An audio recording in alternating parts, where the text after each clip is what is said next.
A $27 loan to a group of illiterate women created a financial empire that now manages billions. The modern banking system was humiliated by villagers who didn't even own shoes. 1976, a muddy road in the village of Jobra. Sufia Begum wove bamboo stools under the scorching sun. Muhammad Yunus, an economics professor, stopped to watch her. He discovered that Sufia and 41 other women were trapped by local moneylenders charging brutal daily interest to buy raw materials. Welcome to Plexo. Yunus pulled $27 from his pocket. He handed it to the 42 women without asking for signatures or demanding collateral. He told them to buy their own bamboo and sell the stools. The result was immediate. The women repaid every cent. Economic orthodoxy dictated that the poor were an unmanageable risk. Traditional banks, with their marble facades and Dhaka, demanded property to lend money. Yunus decided to do the opposite. If banks lent to the rich, he would lend to the dispossessed. If they demanded guarantees, he would trust their word. The idea drew laughter in the capital's financial circles. No one believed a group of peasants could sustain a credit model. But Yunus wasn't creating a charity, he was launching a radical experiment in social engineering. That crumpled bill handed over in the mud of Jobra planted the seed of a financial revolution. The money wasn't charity, it was a relentless instrument of power. And in less than a decade, that power would shake the foundations of the global economy.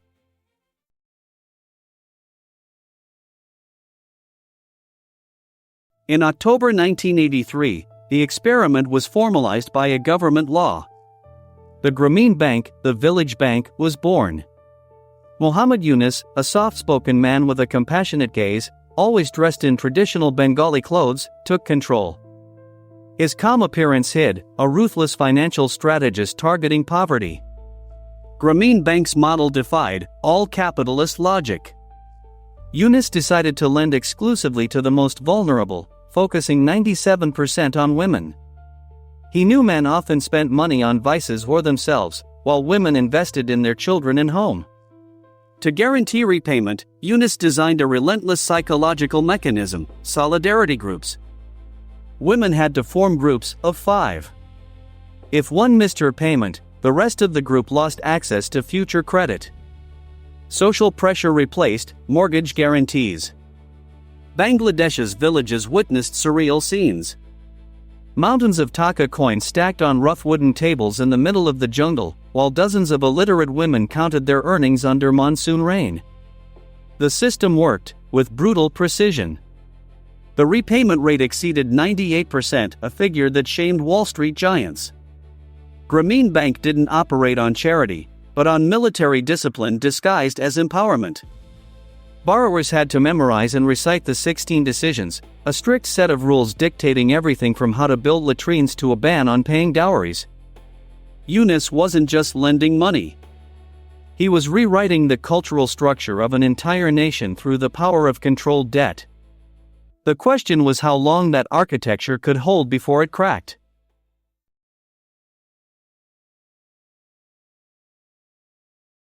Grameen Bank's success sparked a global fever. By the turn of the millennium, the microcredit model had crossed Bangladesh's borders, spreading to over 100 countries, from the mountains of Colombia to the slums of Chicago. Yunus proved that the poor were a massive, highly profitable market. The bank diversified aggressively. It created subsidiaries in solar energy, telecom, and textiles. Trucks loaded with thousands of Nokia mobile phones rumbled down dirt roads, delivering them to phone ladies, women who bought the devices with microcredit and rented out minutes to neighbors. It was a telecom monopoly, built on rural poverty. In 2006, the crowning moment arrived. Muhammad Yunus and Grameen Bank received the Nobel Peace Prize. The Norwegian committee declared that lasting peace required eradicating poverty. Yunus became a global star, rubbing shoulders with presidents, kings, and CEOs of the world's largest corporations. Money poured into the microfinance industry. Investment funds in New York and London began injecting billions into similar institutions, chasing financial returns under the label of social responsibility. But unchecked growth hit a dangerous mutation. What began as a rescue tool in Jobra was transforming into an industrial machine for capital extraction. As private investors entered the global sector, interest rates at many institutions skyrocketed. The line between empowerment and usury began to blur under the weight of success. And what came next, no one in Oslo had foreseen.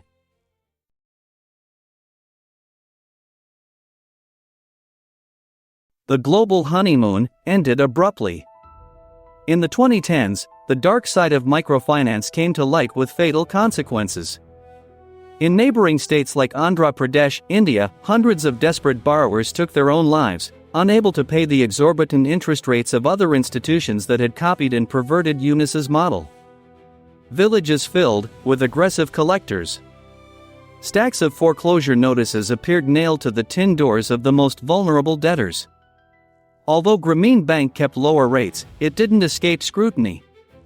Critics pointed out that the social pressure of solidarity groups created unbearable psychological stress.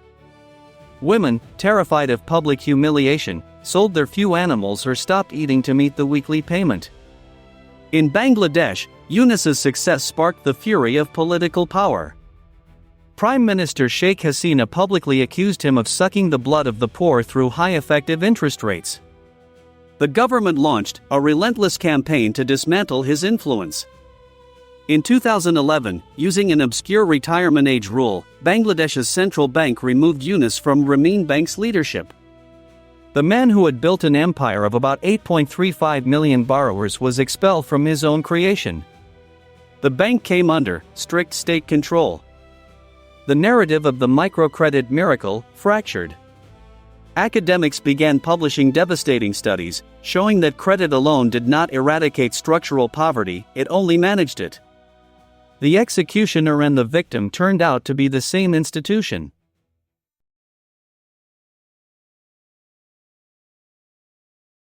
The story of Muhammad Yunus took a final twist, worthy of a political thriller.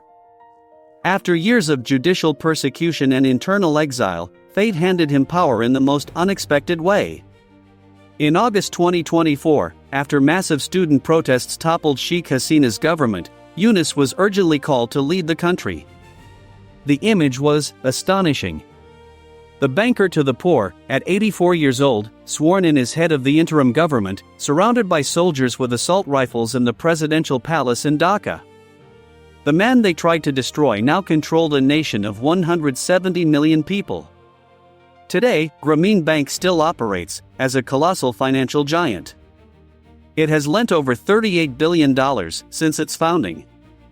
Its model proved that poverty is not a lack of ability, but a lack of capital.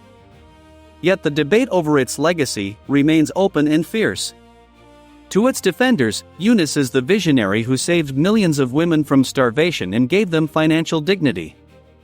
To its detractors, the global microfinance system he inspired ended up commodifying survival, trapping the most vulnerable in cycles of perpetual debt. The Jobra experiment forever changed the rules of modern capitalism, proving that money always finds a way to collect itself. Microcredit did not free the poor, it turned them into the most profitable shareholders of a system that charges for breathing.